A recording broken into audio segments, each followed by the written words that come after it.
السلام عليكم ورحمة الله وبركاته. الحمد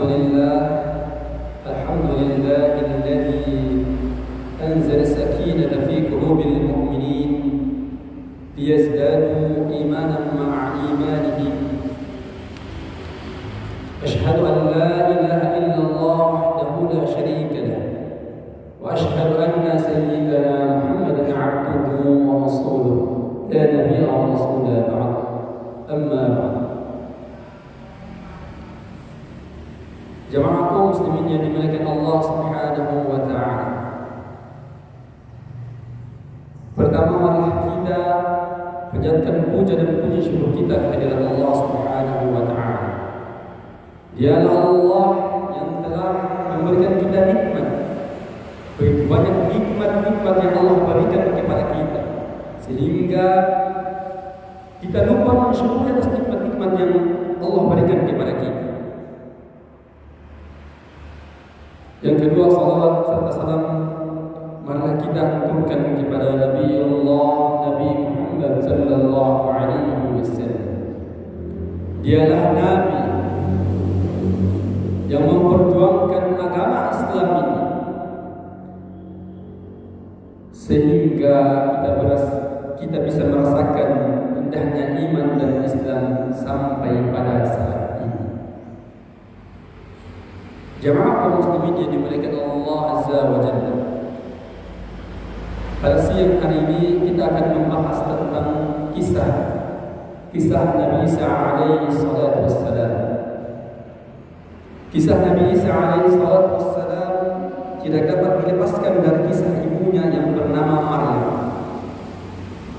Allah menakdirkan dia melahirkannya tanpa seorang ayah.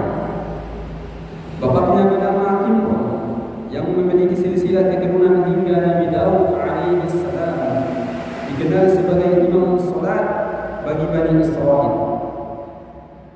Dialah Allah yang sebut dalam firman-Nya, Inna Allah astafa Adam wa Nuhan wa ala Ibrahim wa ala Ibrahim wa ala Imran 'alal 'alamin. Sesungguhnya Allah telah memilih Adam, Nuh, keluarga Ibrahim dan keluarga Imran melebihi dari segala umat di masa mereka masing-masing.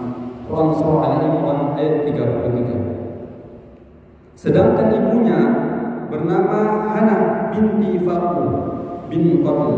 Dia juga dikenal sebagai ahli ibadah.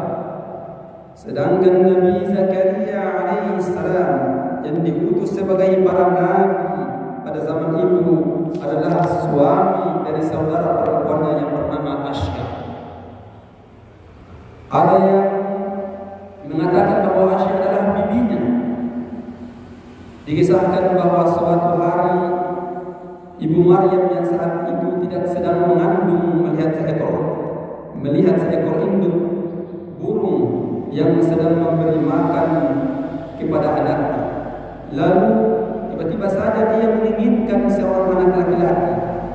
Lalu dia menginginkan seorang anak laki-laki. Lalu dia bernazar bahwa jika dia hamil, niscaya anaknya akan dijadikan sebagai pelayan di Baitul Maqdis. Dalam Quran Surah Al-Imran ayat 35 Allah Subhanahu wa taala berfirman, "Idz qalat imra'atu Imran rabbi inni nadartu laka ma fi batni muharraran fataqabbal minni."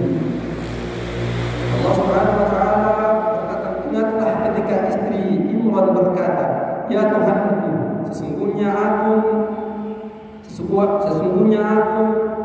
menazarkan kepada Engkau anak yang dalam kandunganku menjadi hamba yang saleh dan berkhidmat di Baitul Maqdis.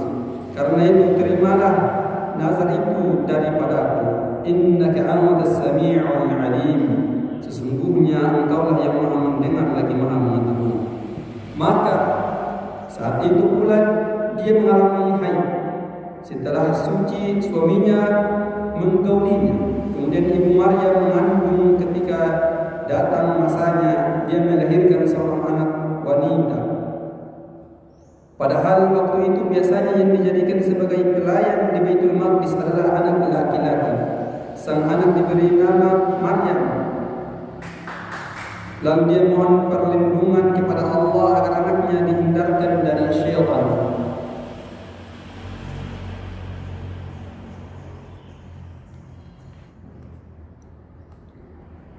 Terkait dengan doa yang dipanjatkan oleh ibu Maryam yang meminta perlindungan dari Allah Azza wa Jalla untuk anaknya dari gangguan setan, maka doanya dikabulkan Allah Subhanahu wa taala sebagaimana sabda Rasulullah sallallahu alaihi wasallam, ma min mawludin illa wa syaitan yamassuhu hina yuwalladu fayastahillu sarihan min massi syaitan illa Maryam wa banaha. Setiap orang pasti disentuh setan ketika dia sedang dilahirkan, sehingga dia menangis keras dari sentuhan tersebut, kecuali Maryam dan anaknya.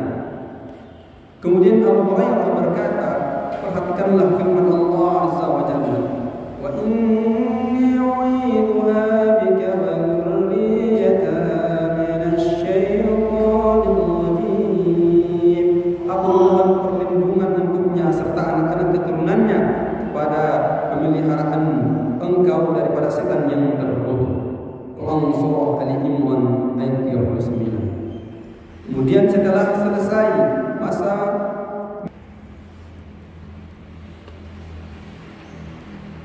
Ibu Maryam menyerahkan Maryam kepada ahli ibadah yang tinggal di Baitul Maqdis.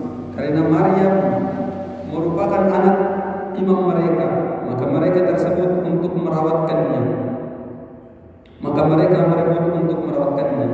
Nabi Zakaria alaihissalam yang berada di antara mereka menginginkan agar hak tersebut hanya diserahkan kepadanya, karena istrinya adalah saudara perempuannya atau bibinya. Namun mereka tidak menerima keinginannya.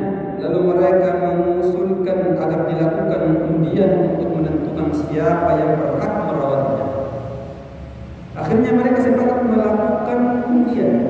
Caranya pertama kali dengan meletakkan anak panah mereka yang telah dikenal cirinya masing-masing. Lalu mereka letakkan di sebuah tempat. Kemudian diperintahkan kepada seorang anak kecil yang belum balik untuk mengeluarkan salah satunya, dan ternyata yang keluar adalah anak panah milik Zakaria. Mereka masih belum menerima. Mereka meminta agar undian diulangi.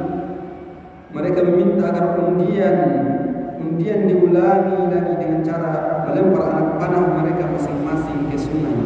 Anak panah yang berjalan melawan arus ini, maka pemiliknya dianggap pemenang. Ternyata undian tersebut kembali dimenangkan Zakaria, karena anak panahnya merupakan satu-satunya yang mengalir melawan arus sungai. Mereka masih belum menerima juga. Mereka menghendaki diundi lagi dengan cara sebaliknya, yaitu melempar anak panah masing-masing ke sungai. Dan anak panah mana yang berjalan sesuai arus sungai, maka pemiliknya lah yang menang. Ternyata kembali Zakaria yang menang, karena ketika anak panahnya mengalir sesuai arus sungai, anak panah yang lainnya justru berjalan melawan arus sungai. Akhirnya mereka meminta bahwa hak perawatan Maryam ada di tangan Zakaria alaihi salatu wassalam. Semua itu semata-mata adalah takdir dan kehendak Allah Azza wa Jalla.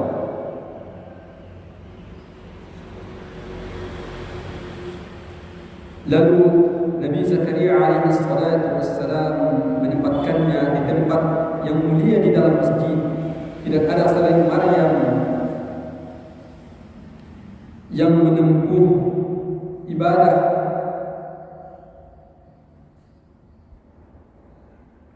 Tidak ada selain Maryam yang memasukinya. Berikutnya Maryam yang melalui hari-harinya dengan penuh ibadah siang dan malam. Tak lupa dia menunaikan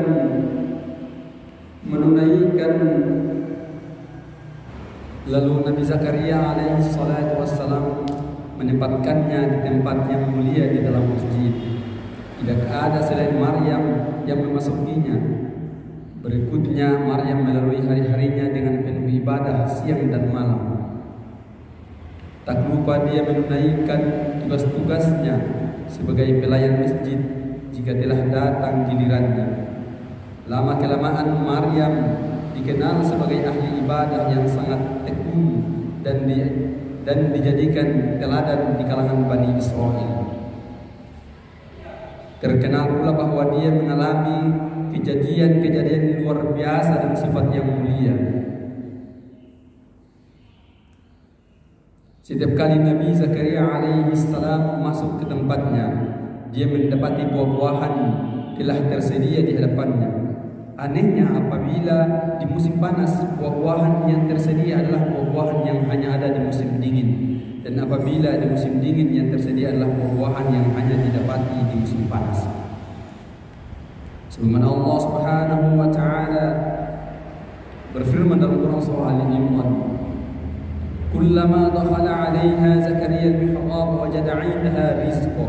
Qala ya Maryam anna laki hadha? Qalat huwa min 'indillah."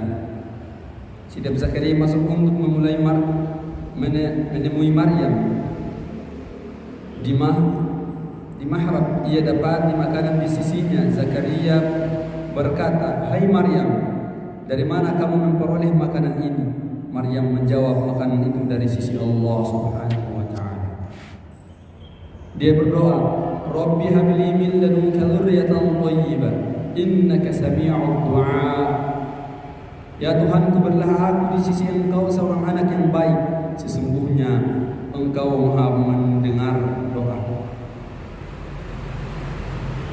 Sebagian ada yang meriwayatkan bahwa Nabi Zakaria alaihissalam berdoa dengan berkata, "Wahai yang memberikan rezeki kepada Maryam berupa buah-buahan yang bukan pada musimnya, karuniakanlah aku keturunan meskipun bukan pada waktunya." Berikutnya Nabi Zakaria mengalami kejadian seperti telah dikisahkan sebelumnya. Berita gembira.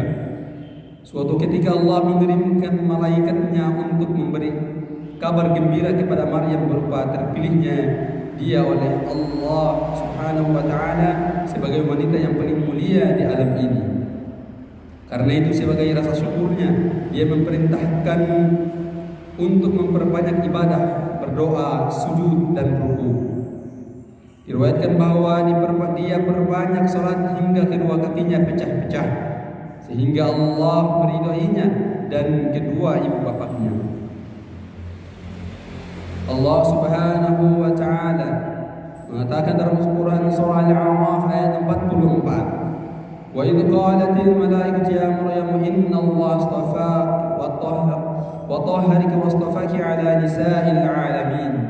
Dan ingatlah ketika malaikat Jibril berkata, "Hai Maryam, sesungguhnya Allah telah memilih kamu, mensucikan kamu dan melebihkan kamu atas segala wanita di dunia yang semasa dengan kamu. Hai Musa, sesungguhnya aku melebihkan kamu dan manusia yang lain di masamu." Maksudnya Allah Subhanahu wa taala jadikan Nabi Musa alaihi salam manusia yang paling mulia pada masanya.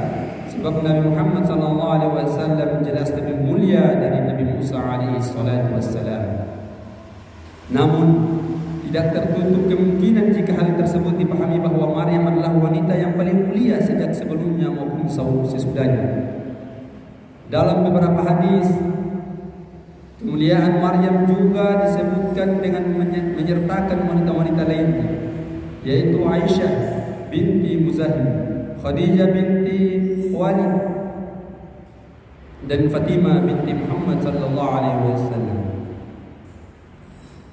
Rasulullah sallallahu alaihi wasallam mengatakan,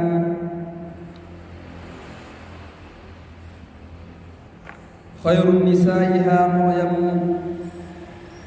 baitu Imran wa khairu nisa'iha Khadijah bintu Khuwailid." Sebaik wanita pada zamannya adalah Maryam binti Imran, dan sebaik wanita pada zamannya adalah Khadijah binti Khuwailid.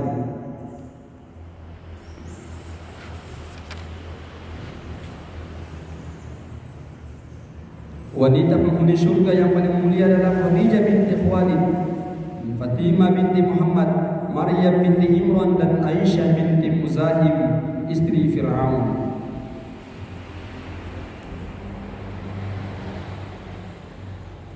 Adapun riwayat-riwayat yang menunjukkan bahwa Nabi sallallahu alaihi wasallam menyatakan akan dinikahkan oleh Allah taala dan Maryam binti Imran, Aisyah istri Fir'aun serta saudara perempuan Aisyah di surga adalah hadis-hadis dhaif. Apakah Maryam seorang nabi? Jumhur ulama ahli sunnah berpendapat bahwa Maryam bukanlah nabi, karena kenabian khusus diberikan kepada laki-laki. Kedudukan tertinggi bagi Maryam adalah as-siddiqah, wanita yang jujur dengan keimanannya.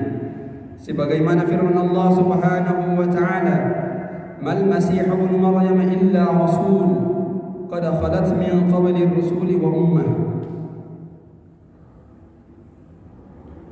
Al-Masih putra Maryam itu hanyalah seorang rasul yang sungguh telah berlalu sebelum beberapa rasul, dan ibunya seorang yang sangat benar. Ya, mungkin kajian pada siang hari ini dari kisah Isa alaihissalam kita cukupkan sampai sini. Semoga dari kisah Isa alaihissalam ini bisa kita ambil dengan baik. Barakallahu fikum. Assalamualaikum warahmatullahi wabarakatuh.